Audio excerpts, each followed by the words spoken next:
നമസ്കാരം. Family vloggers, ഒരുപാട് family vloggers ഉണ്ട്. യൂട്യൂബിലായാലും ഇൻസ്റ്റാഗ്രാമിലായാലും ഫേസ്ബുക്കിലായാലും ഒരുപാട് ഫാമിലി വ്ളോഗുകൾ ചെയ്ത് നടക്കുന്ന ആളുകളുണ്ട്. ശരിക്കും ഇവരൊക്കെ വീഡിയോ ചെയ്യുന്നത് ഇവരുടെ റിയൽ ലൈഫാണോ എന്നുള്ളത് പലരും മനസ്സിലാക്കുന്നില്ല എന്നാണ് എനിക്ക് പറയാനുള്ളത്. ഇപ്പോ പ്രവീൺ പ്രണവ് എന്ന് പറയുന്ന ആ കുടുംബത്തിന്റെ കാര്യങ്ങൾ ഇപ്പൊ ഒന്നൊന്നായിട്ട് പുറത്തു വന്നിട്ടുണ്ട്. ഞാൻ ഇതിനു മുൻപ് പറഞ്ഞ ഒരു കാര്യമുണ്ട്, റീൽസ് അല്ല റിയൽ ലൈഫ് എന്നുള്ളത് പല വീഡിയോകളിലും ഞാൻ പറയാവുന്ന കാര്യങ്ങളാണ്. കാരണം ഒരുപാട് പെൺകുട്ടികളായാലും ചെക്കന്മാരായാലും റീൽസുകൾ കണ്ടിട്ട് അതിന് അഡിക്റ്റ് ആയിട്ട് അതുപോലെ ജീവിക്കണമെന്ന് ആഗ്രഹിക്കുന്ന ഒരുപാട് ആളുകളുണ്ട്. ഭാര്യമാര്, ഭർത്താക്കന്മാര്, അങ്ങനെ ഒരുപാട് ആളുകളുണ്ട്. ചില റീൽസിലൊക്കെ പെണ്ണുങ്ങൾ ചെയ്യുന്നത് കണ്ടു കഴിഞ്ഞാൽ ഭർത്താക്കന്മാർ ചെന്നിട്ട് വീട്ടിൽ പറയും, എടി അനക്ക് ഇങ്ങനെയൊക്കെ ഒന്ന് ചെയ്തൂടെ, ഇങ്ങനെയൊക്കെ കാണിച്ചൂടെ എന്ന് ഭാര്യയോട് ഭർത്താവ് ചോദിക്കും. അതേ റീലുകൾ മറ്റു രീതിയിലുള്ള റീലുകൾ കണ്ടു കഴിഞ്ഞാൽ ഭാര്യ ഭർത്താവിനോട് ചോദിക്കും, നമുക്ക് ഇങ്ങനെയൊക്കെ ചെയ്തൂടെ, ഇവരൊക്കെ പോകുന്നത് പോലെ നമുക്കും ടൂർ പോയിക്കൂടെ, അല്ലെങ്കിൽ അങ്ങോട്ട് പൊക്കൂടെ ഇങ്ങോട്ട് പൊക്കൂടെ എന്നൊക്കെ പറഞ്ഞുകൊണ്ട് എന്ത് ചെയ്യും, ഈ പറയുന്ന ഒരുമയോടെ ജീവിച്ചു പോകുന്ന ഫാമിലികൾക്കിടയിൽ പോലും വഴക്കുകൾക്ക് കാരണക്കാരാകുന്ന ഈ പറയുന്ന ഫാമിലി വ്ളോഗേഴ്സുകളും നമ്മളുടെ ഈ ഓൺലൈൻ മാധ്യമങ്ങളിൽ ഉണ്ട് എന്നുള്ള കാര്യം നമ്മൾ മനസ്സിലാക്കുക. എന്തായാലും ആദ്യമേ നിങ്ങളോട് പറയാനുള്ളത് ഒരിക്കൽ കൂടി ആവർത്തിക്കുകയാണ്, റീൽസ് അല്ല റിയൽ ലൈഫ് എന്നുള്ളത് ഇനിയെങ്കിലും നിങ്ങൾ മനസ്സിലാക്കുക. നിങ്ങൾ ഈ കാണുന്ന യൂട്യൂബുകളിലെ ഫാമിലി വ്ളോഗുകൾ ചെയ്ത് നടക്കുന്ന ആളുകളുണ്ടല്ലോ, അവരുടെ ഒന്നും യഥാർത്ഥ ജീവിതം നിങ്ങൾ വീഡിയോയിൽ കാണുന്നതല്ല എന്നുള്ളത് നിങ്ങൾ മനസ്സിലാക്കുക എന്നാണ് നിങ്ങളോട് പറയാനുള്ളത്. കാരണം പല ഫാമിലി വ്ളോഗേഴ്സിന്റെയും വിഷയങ്ങൾ ഞാനുമായി സംബന്ധിച്ച് എന്നെ ഒരുപാട് ആളുകൾ അറിയിച്ചിട്ടുണ്ട്. ഞാൻ അത് പലതും വീഡിയോ ചെയ്യാതെ ഒഴിവാക്കി വിടുന്നത് എന്താണെന്ന് ചോദിച്ചു കഴിഞ്ഞാൽ അത് അവരുടെ ഫാമിലി വിഷയമാണ് എന്നുള്ളത് കൊണ്ട് മാത്രമാണ് ഞാൻ അതൊക്കെ മാറ്റി പിടിച്ച് ഒഴിവാക്കി പോകാറുള്ളത്. എന്തായാലും ഈ പ്രവീൺ പ്രണവ് എന്ന് പറയുന്ന ആ ഫാമിലിയുടെ കാര്യങ്ങൾ അവർ തന്നെ സോഷ്യൽ മീഡിയയിൽ വന്ന് പറഞ്ഞിട്ടുണ്ട്. അപ്പൊ അത് കണ്ടതിന് ശേഷം എനിക്ക് അതിൽ കുറച്ച് കാര്യങ്ങൾ പറയാനുള്ളത്, ഒന്ന് മനുഷ്യാവകാശ കമ്മീഷനോടും, അതുപോലെ തന്നെ മറ്റൊന്ന് വനിതാ കമ്മീഷനോടും, മറ്റൊന്ന് ബാലാവകാശ കമ്മീഷനോടും. ഈ മൂന്ന് കമ്മീഷനും ഇതിൽ സ്വമേധയായി ഇടപെട്ടുകൊണ്ട് ഇവർക്കെതിരെ കർശന നടപടി എടുക്കണം എന്നാണ് എനിക്ക് ആദ്യം പറയാനുള്ളത്. ഇത് ജെനുവിൻ ആണെങ്കിൽ ചിലപ്പോൾ ഇതും ഇവർ കളിക്കുന്ന ഡ്രാമ ആവുമോ എന്ന് പറയാൻ പറ്റില്ല. കാരണം ഇപ്പൊ സോഷ്യൽ മീഡിയയിൽ വരുന്ന വീഡിയോകൾ ജെനുവിൻ ഏതാണോ എന്താ പറയാ ഫേക്ക് ഏതാണോ എന്ന് തിരിച്ചറിയാൻ പറ്റാത്ത ഒരു അവസ്ഥയാണ്. ചിലപ്പോൾ ഇവര് നാളെ മറ്റന്നാൾ ഇവരൊന്നാവും. ഈ കണ്ടിരുന്ന് ഇവരെ സപ്പോർട്ട് ചെയ്ത് ഇവർക്ക് അങ്ങോട്ടും ഇങ്ങോട്ടും കമന്റ് ഇട്ട ആളുകൾ, എതിർത്ത ആളുകൾ പുറത്താകും. അങ്ങനെയും സംഭവിക്കാം. കാരണം റീച്ചിന് വേണ്ടിയിട്ട് പലതും ചെയ്യുന്ന, സ്വന്തം അമ്മയെ വരെ ബാത്റൂമിൽ കൊണ്ടുപോയിട്ട് കുളിപ്പിക്കുന്ന സീനുകൾ വരെ വിടാൻ തയ്യാറാവുന്ന ആളുകൾ, സ്വന്തം ഭാര്യയെ കുളിപ്പിക്കുന്ന സീന്, അങ്ങനെ പല രീതിയിലുള്ള വീഡിയോസുകളും വിടാൻ തയ്യാറായിട്ടുള്ള ആളുകൾ നമ്മൾക്കിടയിൽ ഉണ്ട് എന്നുള്ളത് നമ്മൾ ആദ്യം മനസ്സിലാക്കുക. അപ്പൊ ഇവരുടെ ഈ ഒരു പറയുന്ന കാര്യങ്ങൾ ജെനുവിൻ ആണെന്നുണ്ടെങ്കിൽ ഇതിനെതിരെ കർശനമായ നടപടി ബാലാവകാശ കമ്മീഷനും മനുഷ്യാവകാശ കമ്മീഷനും അതുപോലെ തന്നെ എന്താ പറയാ വനിതാ കമ്മീഷനും എടുക്കണമെന്നാണ് പറയാനുള്ളത്. ഇനി ഇത് ഫേക്ക് ആണെങ്കിലും ഇവർക്കെതിരെ കർശനമായിട്ടുള്ള നടപടികൾ എടുത്തുകൊണ്ട് നമ്മുടെ നാട്ടിലെ നിയമപാലകര് മുന്നോട്ട് പോകണം എന്ന് കൂടെ ഞാൻ ഓർമ്മിപ്പിക്കുകയാണ്. എന്തായാലും പറയുന്നത് കേട്ടോക്കുക. ഞാൻ ഒരു 1.5 മാസമായിട്ട് അമ്മയോട് ചോദിച്ചു, ഞാൻ എന്റെ വീട്ടിൽ തന്നെ ഉണ്ട്, ഞാൻ എങ്ങും പോകുന്നില്ല, എനിക്കൊന്നും ചെയ്യാൻ പറ്റുന്നില്ല, ഞാൻ ആരോടും അധികം സംസാരിക്കാറില്ല, ഒന്നിനും പറ്റാത്തൊരവസ്ഥയിൽ തന്നെയാണ് ഞാനും ഇരിക്കുന്നത് ഇപ്പോഴും. ഇപ്പം എന്ത് പ്രശ്നം ഉണ്ടെങ്കിലും അവ ഒരിക്കലും എന്റെ ചേട്ടനാവായിരിക്കത്തില്ല, ഒരിക്കലുമില്ല. അവന്റെ അനിയനാണ് ഞാൻ, എന്റെ ചേട്ടനാവൻ, അതൊരിക്കലും മാറത്തില്ല, അതങ്ങനെ ആയിരിക്കും. പിന്നെ പ്രശ്നങ്ങൾ വരും. അപ്പൊ എന്റെ അടുത്ത് ചെയ്തത് നല്ലതല്ല, ഞാൻ ഇത് പ്രശ്നം പറഞ്ഞ് എനിക്ക് കംപ്ലീറ്റ് ചെയ്യാൻ പറ്റത്തില്ല. അവൻ എന്റെ അടുത്ത് ചെയ്തതൊന്നും ശരിയല്ല. പക്ഷെ ഞാൻ വിടും, എല്ലാം ഞാൻ മറക്കും. ദേവി ഇത് വെറുതെ വിടുക. എനിക്ക് യൂട്യൂബിൽ ഒന്ന് വീഡിയോ ഇടാനോ അല്ലെങ്കിൽ എനിക്ക് ഒരുപാട് പൈസ സമ്പാദിക്കാനോ എനിക്ക് ഒരു താല്പര്യമില്ല. എനിക്ക് സമാധാനം തരാം. അപ്പൊ ഇത് ചെറിയ മകനും അച്ഛനും അമ്മയും പാടെ കൂടി ഇരുന്നിട്ട് ചെയ്ത ഒരു വീഡിയോ ആണ്. അതായത് ഈ പ്രവീൺ പ്രണവ് എന്ന് പറയുന്ന വ്യക്തിയുടെ യൂട്യൂബ് ചാനലിൽ അവര് വീഡിയോ ചെയ്യുന്നതിന് തൊട്ട് മുൻപാണ് ഇവരുടെ ഈ ഒരു വീഡിയോ അപ്ലോഡ് ആയിട്ടുള്ളത്. ഇവരാരും ഒരു തെറ്റും ചെയ്തിട്ടില്ല എന്നൊക്കെ പറയുന്നുണ്ട്. പക്ഷെ ഇതിന്റെ എല്ലാ തെളിവുകളും ഈ ജ്യേഷ്ഠന് പുറത്ത് വിട്ടിട്ടുണ്ട് എന്നുള്ള കാര്യം നമ്മൾ മനസ്സിലാക്കുക. അതുകൂടെ നമുക്കൊന്ന് കാണാം. അപ്പോൾ ഈ പറയുന്ന അമ്മയും അച്ഛനും എന്തിനെല്ലാം കൂട്ടി നിൽക്കുന്ന ആളുകളാണ് എന്ന് ആ ഒരു വീഡിയോ കാണുമ്പോൾ തന്നെ ഏകദേശം മനസ്സിലാവും. കാരണം അനിയന്റെ കൂടെ ഇരുന്നുകൊണ്ട് കള്ളക്കണ്ണീര് ഒഴുക്കിക്കൊണ്ട് ജനങ്ങളെ പൊട്ടന്മാരാക്കാണ്. ഇവന്റെ ചാനലിൽ എല്ലാ വീഡിയോയും പ്രൈവറ്റ് ആക്കിയിട്ടുണ്ട്, ഈ ഒരു വീഡിയോ ഒഴിച്ച് മറ്റെല്ലാതും പ്രൈവറ്റ് ആക്കിയിട്ടുണ്ട്, കമന്റ് ബോക്സ് ഓഫ് ആക്കിയും വെച്ചിട്ടുണ്ട് എന്നുള്ള കാര്യം കൂടെ ഇതിൽ എടുത്തു പറയേണ്ട മറ്റൊരു വിഷയമാണ്. എന്തായാലും ഇനി ഇവന്റെ ജ്യേഷ്ഠൻ പറയുന്നത് കൂടെ നമുക്കൊന്ന് കേൾക്കാം. ജ്യേഷ്ഠനും ഭാര്യയും പറയുന്നുണ്ട്, അതുകൂടെ നമുക്കൊന്ന് കേൾക്കാം.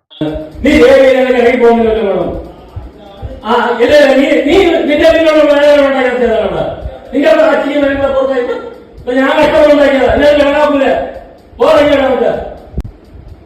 ഇത് മുറിവുണ്ടാക്കിയിട്ട് പറഞ്ഞു നടന്നുകൊടുക്കും. പോയിട്ട് പറഞ്ഞു നടക്കുന്നത് താമര ഇങ്ങനെ നോക്കൂല. ഞാനാ പറയാം, ഞാൻ സത്യം കണക്കാക്കൂല. അളകാന്ന് കറിയ കിടക്കൂല. ഞാനാ പറഞ്ഞേ അന്നെടുത്ത് കാല് കുത്തി അന്ന് കൊടുക്കണം. മലയാളം പഠിച്ചവള് എന്റെ കുടുംബത്തോടെ എന്റെ കുടുംബം ഇല്ലാതായി. ഞാൻ പറയുന്നു എവിടെ പോകുന്നു? ഇവിടെ പോകും. ഇവിടെ ആർക്കൊണ്ടാക്കിയിട്ടില്ല പോകുന്നു.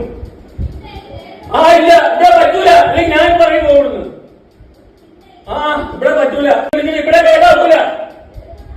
അല്ലെങ്കിൽ എനിക്ക് പറയാൻ പറയാനുള്ള കാര്യം പറയും. നീ ഇവിടെ വീഡിയോ എടുക്കേണ്ട കോപ്പട് നേരത്തെ പറയുന്നത് എത്ര ഫോണിന്റെ വാർത്തയിലേക്കുണ്ട്. ഓ ഇവിടെ നിന്നെ വീഡിയോ അല്ല കോപ്പറിക്കുന്നത്.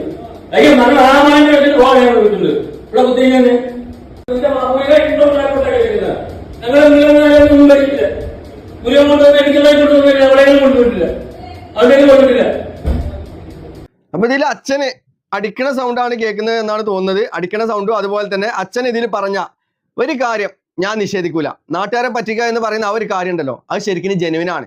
കാരണം ജെനുവിന് ജീവിതം മറച്ചു വെച്ചുകൊണ്ട് വീഡിയോകളിൽ ആളുകൾക്കിടയിൽ വന്നുകൊണ്ട് അഭിനയിക്കുകയാണ് ഇവരൊക്കെ ചെയ്യുന്നത്. അത് ഇനിയെങ്കിലും പൊതുജനം, നിങ്ങൾ ഈ വീഡിയോ കാണുന്ന ആളുകൾ നിങ്ങൾ മനസ്സിലാക്കുക. കാരണം ഇവരുടെ ഒന്നും റിയൽ ലൈഫ് അല്ല നിങ്ങളുടെ മുൻപിൽ ഇവരൊന്നും കാണിച്ചു തരുന്നത്. അതൊക്കെ വെറും ആക്ടിങ് ആണ്.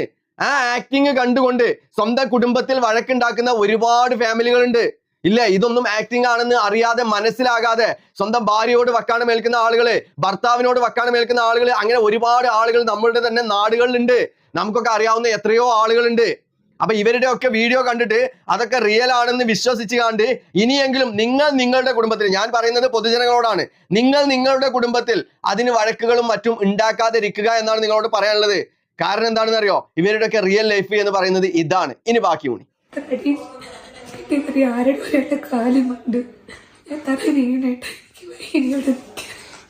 അച്ഛനും ഇളയ മോനും തന്ന സമ്മാനോ രണ്ടുപേരോട് പിടിച്ചു വെച്ച് അടിച്ചത്. രണ്ടുപേരോട് പിടിച്ചു വെച്ച് അടിച്ചതാ. എന്റെ മാലയും പൊട്ടി ഇവിടുന്ന് ഇറങ്ങിപ്പോൻ പറഞ്ഞില്ലേ? ഒരുവനുണ്ടാക്കിയിട്ടതല്ല, നാടുമില്ലേ, നാടും മാനം ഉണ്ടെങ്കിൽ ഇറങ്ങിപ്പോ. ഞാനും ഇതിനെല്ലാ പ്രശ്നം എന്റെ പ്ലാനിങ് ആയിരുന്നു. എനിക്കറിഞ്ഞൂട്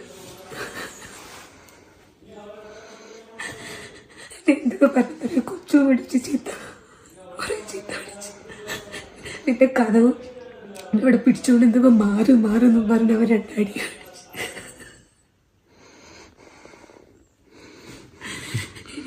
നിന്നെ ആരൊക്കെ അടിച്ചത്? ലീഗലി പോവാം. നിന്നെ ഗർഭിണിയായിരുന്നപ്പോ ആരൊക്കെ അടിച്ചത്? പറ. എന്റെ വയറെന്ന് പറഞ്ഞാൽ പിടിച്ചിട്ട് പോലെ എത്ര എന്റെ മുഖത്തെ വയറ്റിട്ടാണ്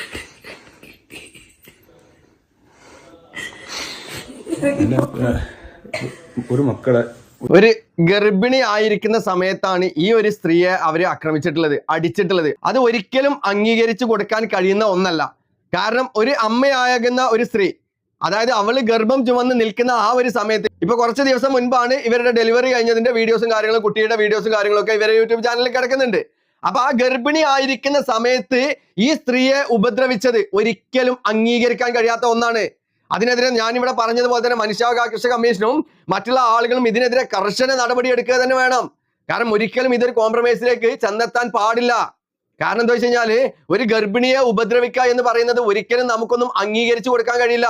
കാരണം ആ ഉപദ്രവിക്കുന്ന സമയത്ത് അവരുടെ വയറ്റിലെ കുട്ടിക്ക് എന്തെങ്കിലും സംഭവിച്ചിരുന്നു എന്നുണ്ടെങ്കിൽ ആ ഒരു ജീവനാണ് ഇല്ലാതാകാൻ പോകുന്നത്. ഒരു പക്ഷെ ആ ഒരു കുട്ടി എന്ന് പറയുന്നത് നാടിനും വീടിനും എല്ലാവർക്കും ഒരുപോലെ ഉപകാരപ്പെടുന്ന ഒരു കുഞ്ഞായിട്ട് പിറവിയെടുക്കാൻ പോകുന്ന കുഞ്ഞായിരിക്കും. അത് ഇവരുടെ കാര്യത്തിൽ നിന്നല്ല, ഏതൊരു സ്ത്രീയെ ആയി കഴിഞ്ഞാലും ഗർഭിണിയായിരിക്കുന്ന സമയത്ത് ആ സ്ത്രീയെ ഉപദ്രവിക്കുന്നവൻ ആരായാലും, അത് ഇനി സ്ത്രീയോ പുരുഷനോ ആര് തന്നെ ആയാലും, അവർക്കെതിരെ കർശനമായിട്ടുള്ള നടപടി എടുക്കണം. പിന്നെ അവന് ജ്യേഷ്ഠനാണ്, അനിയൻ ഉപദ്രവിച്ചു എന്നുള്ളതൊക്കെ പറയുന്നുണ്ട്. ഈ പറയുന്ന രണ്ടു കൂട്ടരും അങ്ങോട്ടും ഇങ്ങോട്ടും അടിച്ചിട്ടുണ്ടാവും. പക്ഷെ ഇതിൽ എടുത്തു പറയേണ്ട ഒരു കാര്യം എന്ന് പറയുന്നത്, ഗർഭിണിയായിരിക്കുന്ന ഈ സ്ത്രീയെ ആ അമ്മയും അച്ഛനും സഹോദരനും ചേർന്ന് ഉപദ്രവിച്ചിട്ടുണ്ട് എന്നുണ്ടെങ്കിൽ അവർക്കെതിരെ കർശനമായിട്ടുള്ള നിയമ നടപടികൾ തന്നെ നമ്മളുടെ ഇവിടുത്തെ നിയമപാലകർ സ്വമേധയായി എടുക്കണം എന്നാണ് എനിക്ക് പറയാനുള്ള ഈ ഒരു വിഷയത്തിൽ. അപ്പൊ ഒരിക്കൽ കൂടെ നിങ്ങളെ ഞാൻ ഓർമ്മിപ്പിക്കുകയാണ്, ഈ ഒരു വിഷയത്തിൽ കൂടുതലായിട്ടൊന്നും പറയാനില്ല. കാരണം അവരുടെ ഫാമിലി ഇഷ്യൂ ആണ്. അപ്പൊ അതിനെക്കുറിച്ച് നമ്മൾ കൂടുതലായിട്ട് പറഞ്ഞിട്ട് ഒരു കാര്യമല്ല. ഞാൻ പറഞ്ഞതുപോലെ തന്നെ 1-2 ആഴ്ച കഴിഞ്ഞ് കഴിഞ്ഞാൽ ഇവർ എന്താവും, ചിലപ്പോൾ ഒന്നായി മാറും. ഒന്നായി മാറുമ്പോൾ നമ്മൾ ഈ പറഞ്ഞ ആളുകൾ എന്താവും, പുറത്തു പോകും. അതാണ് സാധാരണ ഫാമിലി ഇഷ്യൂകളിലൊക്കെ സംഭവിക്കുന്ന കേസുകൾ എന്ന് പറഞ്ഞു കഴിഞ്ഞാൽ. അപ്പൊ ഈ ഒരു വിഷയത്തിൽ നിങ്ങളോട്, പൊതുജനങ്ങളോട് എനിക്ക് പറയാനുള്ളത് ഒരേ ഒരു കാര്യമാണ്, ഇവരൊന്നും യഥാർത്ഥ ജീവിതമല്ല വീഡിയോയിലൂടെ നിങ്ങൾക്ക് മുൻപിൽ എത്തിക്കുന്നത്. അത് എല്ലാം ഇവരുടെ നാടകമാണ്, ക്രിയേറ്റ് ആണ് എന്നുള്ളത് നിങ്ങൾ ഇനിയെങ്കിലും മനസ്സിലാക്കിക്കൊണ്ട് നിങ്ങൾ മുൻപോട്ട് പോവുക എന്നാണ് പറയാനുള്ളത്. കാരണം ഒരുവിധം ഫാമിലി വ്ലോഗ് ചെയ്യുന്ന പലരുടെയും വീട്ടിലെയും നാട്ടിലെയും അവസ്ഥകൾ ഇതാണ്. അത് ഇനിയെങ്കിലും നിങ്ങൾ മനസ്സിലാക്കുക. അത് നിങ്ങൾ ഇഷ്ടപ്പെടുന്ന വ്ലോഗേഴ്സിന്റെ കാര്യം നിങ്ങൾ ജസ്റ്റ് ഒന്ന് അന്വേഷിച്ച് പോയി കഴിഞ്ഞാൽ തന്നെ നിങ്ങൾക്ക് ഈ കാര്യങ്ങൾ മനസ്സിലാവും എന്നാണ് പറയുന്നത്. സ്വന്തം ഉമ്മ മരിച്ചു കിടക്കുന്ന സമയത്ത്, ഉമ്മ മരിച്ച് മറവ് ചെയ്ത് രാത്രി തന്നെ ഉപ്പയ്ക്ക് പെണ്ണാലോചിച്ച വ്ലോഗർമാരുള്ള നാടാണ് നമ്മളത് എന്ന് നമ്മൾ മനസ്സിലാക്കുക. കാരണം അതിനെക്കുറിച്ചൊക്കെ ഒരുപാട് കാര്യങ്ങൾ പറയാണ്ട്, അത് അവർ തന്നെ രംഗത്ത് വരും അതിന്റെ കാര്യങ്ങൾ പറഞ്ഞുകൊണ്ട്.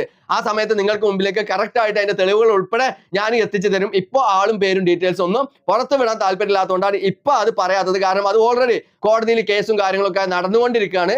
ആ കേസും കാര്യങ്ങളൊക്കെ കഴിഞ്ഞതിന് ശേഷം വളരെ കൃത്യമായിട്ട് ഇരകളാക്കപ്പെട്ടിട്ടുള്ള ആളുകൾ തന്നെ നമ്മൾക്ക് മുൻപിൽ വന്നുകൊണ്ട് അതിന്റെ കാര്യങ്ങൾ സംസാരിക്കും. ഇപ്പൊ പറഞ്ഞു കഴിഞ്ഞാൽ അത് കേസിനെ ബാധിക്കും എന്നുള്ളത് കൊണ്ട് തൽക്കാലം ഇപ്പോൾ അതിനെക്കുറിച്ച് ഒന്നും പറയരുത് എന്ന് ഞാൻ തന്നെ അവർക്ക് ഒരു നിർദ്ദേശം ഞാൻ നൽകിയിട്ടുണ്ട്. അപ്പൊ അതുകൊണ്ടാണ് ഇപ്പോൾ അധികം അതിനെക്കുറിച്ച് അറിയാത്തത് എന്ന് കൂടെ പറഞ്ഞുകൊണ്ട് നിർത്തുന്നു. അപ്പൊ ഫാമിലി വ്ലോഗേഴ്സ് എന്ന് പറയുന്നത് അവരുടെ വീഡിയോയിൽ അഭിനയിക്കുകയാണ് എന്നുള്ളത് ഇനിയെങ്കിലും നിങ്ങൾ മനസ്സിലാക്കുക എന്ന് മാത്രം പറഞ്ഞുകൊണ്ട് നിർത്തുന്നു. അപ്പൊ നമുക്ക് വീണ്ടും കാണാം അടുത്തൊരു വീഡിയോയിൽ മറ്റൊരു വിഷയമായിട്ട്.